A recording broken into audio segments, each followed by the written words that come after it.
समाधानी गुड्डू भैया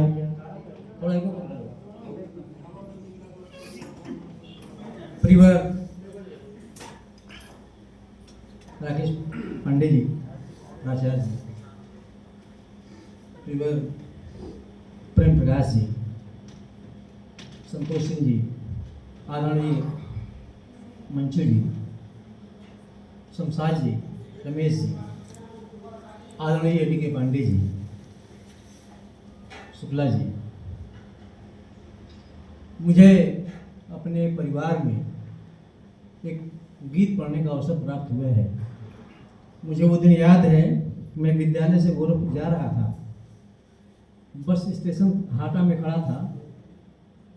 आदरणीय प्राचार्य जी, आदरणीय नहीं प्रिय, हाँ, प्राचार्य जी ने देखा और मुझे अपनी कार में वहाँ तक ले गए। बड़ी अच्छी बात है, मैं भोजपुरी के व्यक्ति हूँ। अभी मैं पिछले कवि सम्मेलन में आदरणीय योगी पाठक जी एक भोजपुरी हिंदी शब्दकोश आदरणीय को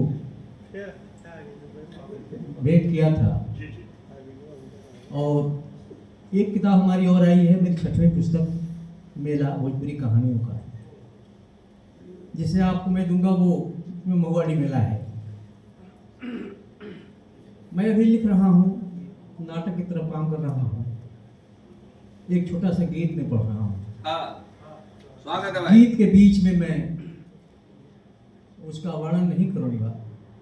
आदरणीय जनार्दन जी, श्रृंगार है और इसी में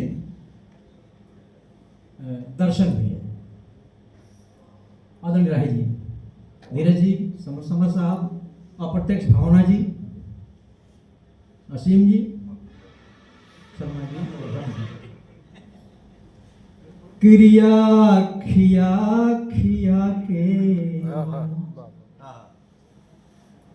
क्रिया खिया खिया के, पूछल करेला केहू, क्रिया खिया खिया के, पूछल करेला केहू, मानल करेला केहू,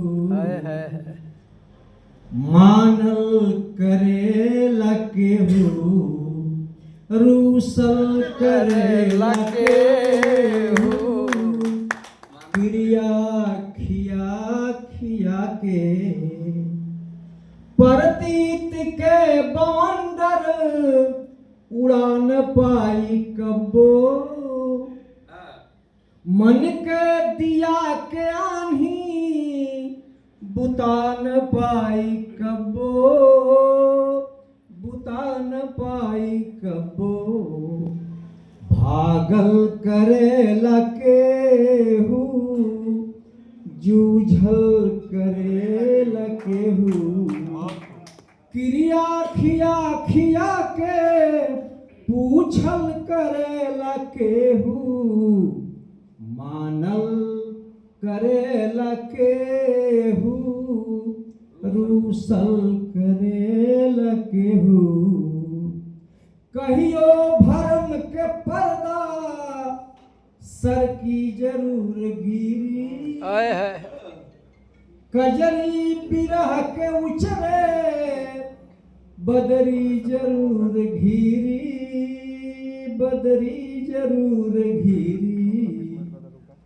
समझल करेला केहू, बूझल करेला केहू, क्रिया खिया खिया के, पूछल करेला केहू, मानल करेला केहू, रूसल करेला केहू, बालू जहाँ रहेला बिछली कबो न होला, टोला में गाँव नाही, गाँवे में होखे टोला, गाँवे में होखे टोला, आवल करे लकेहू रूकल करे लकेहू क्रिया खिया खिया के पूछल करे लकेहू मानल करे लकेहू रूसल करे लकेहू दुनिया भूलौना घर है खिड़की न बा दुआरी रही नहीं हो परवाना जिंदगी बदुई चारी जिंदगी बदुई चारी निकलल करे लकेहू ढूकल करे लकेहू क्रिया खिया खिया के पूछल करे लकेहू मानल करे लकेहू रूसल करे लकेहू।